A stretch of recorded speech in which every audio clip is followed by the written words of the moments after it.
राष्ट्रगीत वंदे मातरम को आज 150 साल पूरे हो गए। जिस वंदे मातरम ने इनकलाब की आवाज को बुलंद करके ब्रिटिश हुकूमत की नींव हिला दी थी, वो वंदे मातरम भाईजान को धार्मिक गीत लगता है। जहां आज पूरा देश वंदे मातरम के जरिए देश के शहीदों को याद कर रहा था, वहीं मजहबी ठेकेदार आज के दिन भी वंदे मातरम न गाने की जिद पकड़े बैठे रहे। ये वही भाईजान है जो छाती ठोक कर कहते हैं कि आजादी में उनका योगदान है, लेकिन जब आजादी का गीत गाने की बारी आती है तो उनका मजहब देश से बड़ा हो जाता है। राष्ट्रगीत या राष्ट्रगान हम पढ़ें या नहीं पढ़ें, हमारी मर्जी के ऊपर है। नहीं, बिल्कुल नहीं गाऊंगा। क्यों नहीं? बिल्कुल नहीं गाऊंगा। मातृभूमि की आजादी के लिए वंदे मातरम गाते हुए अशफाक उल्लाह खान ने फांसी के फंदे को गले लगाया, लेकिन अबू आजमी वंदे मातरम नहीं गाएंगे। हमको जबरदस्ती आप नहीं बना सकते। असहयोग आंदोलन के दौरान मौलाना अबुल कलाम आजाद ने वंदे मातरम को राष्ट्रीय गान बनाने की मांग तक कर दी, लेकिन आज के मौलाना रशीदी वंदे मातरम नहीं गाएंगे। नहीं, बिल्कुल नहीं गाऊंगा। जिस वंदे मातरम ने देश के इनकलाब को सूत्र में पिरोकर आजादी का मंत्र दिया, उसी वंदे मातरम के 150 साल पूरे होने पर देश दो भागों में बटा नजर आ रहा है। पहली तस्वीर में वो लोग हैं जो बड़ी शान से मातृभूमि के सम्मान में वंदे मातरम का जयगान कर रहे हैं। वहीं दूसरी तस्वीर में वो कट्टरपंथी मानसिकता है जिसकी नजर में देश से बड़ा मजहब हो गया है। ऐसे में बड़ा सवाल ये कि आपकी देशभक्ति किस तरफ है, वंदे मातरम से आपको परहेज क्यों है? सवाल ये कि मुस्लिम लीग और जिन्ना के एजेंडे को आज भी कौन चला रहा है? वंदे मातरम पर यह विवाद नया नहीं है। जब भी राष्ट्रगीत की बात होती है, मजहबी ठेकेदारों को इस्लाम खतरे में दिखने लगता है। समाजवादी पार्टी के नेता अबू आजमी उन्हीं ठेकेदारों में से एक हैं। जब से महाराष्ट्र सरकार ने 31 अक्टूबर से लेकर 7 नवंबर तक सभी स्कूलों में वंदे मातरम गायन का आदेश निकाला, तभी से अबू आजमी इस आदेश की खिलाफत कर रहे हैं। ऐसे में आज बीजेपी के नेताओं ने अबू आजमी के घर के बाहर ही मंच सजा दिया और वंदे मातरम गाया। वंदे मातरम की खिलाफत करने में समाजवादी पार्टी की तरफ से अबू आजमी अकेले मुस्लिम नेता नहीं है। उनके सुर में सुर मिलाते हुए एसपी के पूर्व सांसद एसटी हसन ने साफ कर दिया कि वो भी मां भारती के आगे सजदा नहीं करेंगे। हम इस देश के चाहने वाले हैं। आज़ादी की लड़ाई में हमारा बहुत बड़ा योगदान रहा है और जो है ज़मीन की सूरज की पूजा करना, इनका नमन करना कोई देश से गद्दारी, इसका मना करना नहीं करना देश से गद्दारी नहीं है। मैं राष्ट्रगीत या राष्ट्रगान हम पढ़ें या नहीं पढ़ें, हमारी मर्जी के ऊपर है। हमको जबरदस्ती आप नहीं बना सकते। मुसलमान जमीन की पूजा नहीं कर सकता, नहीं अलाउड है।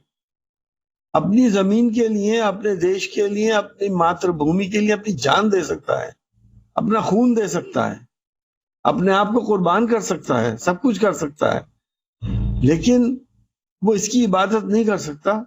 इबादत सिर्फ अल्लाह की करते हैं हम लोग, जो सबका मालिक है, जिसने सबको पैदा करा है। मुसलमान उसको एक्सेप्ट कर ही नहीं सकता।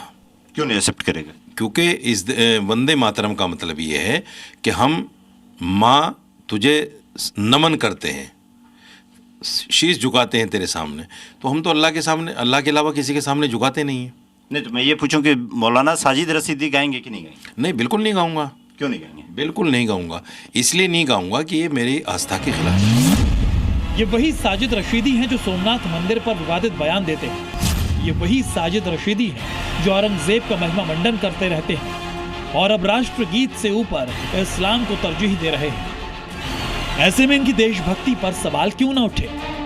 वंदे मातरम पर सियासत 7वें आसमान पर है। इस मुद्दे पर जी न्यूज के स्टूडियो में भी डिबेट छिड़ी, लेकिन जब बात मातृभूमि की आई तो मुस्लिम स्कॉलर हों या संत समाज के लोग, सभी एक सुर में मातृभूमि के सम्मान में वंदे मातरम गाते नजर आए।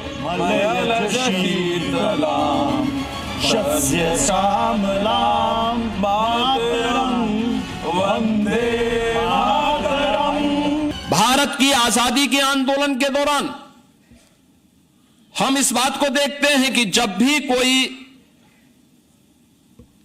उस समय के स्वतंत्रता संग्राम सेनानियों ने कोई भी स्लोगन दिया, वंदे मातरम उसका हिस्सा बना। लेकिन इन नेताओं को मुस्लिम समाज में लोगों ने ही आईना दिखाने का काम किया है। दीन का खिलाफ कहाँ है? वंदे मातरम बोलते हैं, हम लोग एजुकेशन लाइन में बोलते हैं। कोई दिक्कत नहीं है हमको वंदे मातरम पढ़ने में। कोई दिक्कत वंदे मातरम क्यों दिक्कत होगा? इसमें कोई बुराई नहीं वंदे मातरम। इसमें कोई हर्ज नहीं वंदे मातरम बोलने में। हम भी हमारा साथ है। आप अपने हिसाब से जो भी करें आपके लिए सही है, हम अपने हिसाब से हम अपने हिसाब से करें हमारे लिए सही है। वो हासिम बोलेगा तो क्या पूरा मुसलमान उसके साथ चले जाएगा क्या? वो गलत करेगा सब मुसलमान उसके साथ चले जाएगा। अभी भी जानकार आदमी बहुत है। भारत में रहने वाले जिस भी शख्स को अपनी मातृभूमि से प्यार है उसे वंदे मातरम बोलने या गाने में कोई आपत्ति नहीं। ऐसे में ये कहना गलत नहीं होगा कि जिस तरह मुस्लिम लीग और जिन्ना ने अपने निजी फायदे के लिए वंदे मातरम को बदनाम किया, ठीक उसी तरह आज अबू आजमी और एसटी हसन मुस्लिम समाज को गलत राह पर ले जाने का काम कर रहे हैं। ब्यूरो रिपोर्ट, जी मीडिया। किसको अच्छा कर्म माने और किसको बुरा कर्म माने, धर्म किसके लिए है, अगर ये पकड़ लिया तो धर्म क्या है ये अपने आप साफ हो जाएगा। क्या आप भी सहमत हैं कि कर्म ही धर्म है?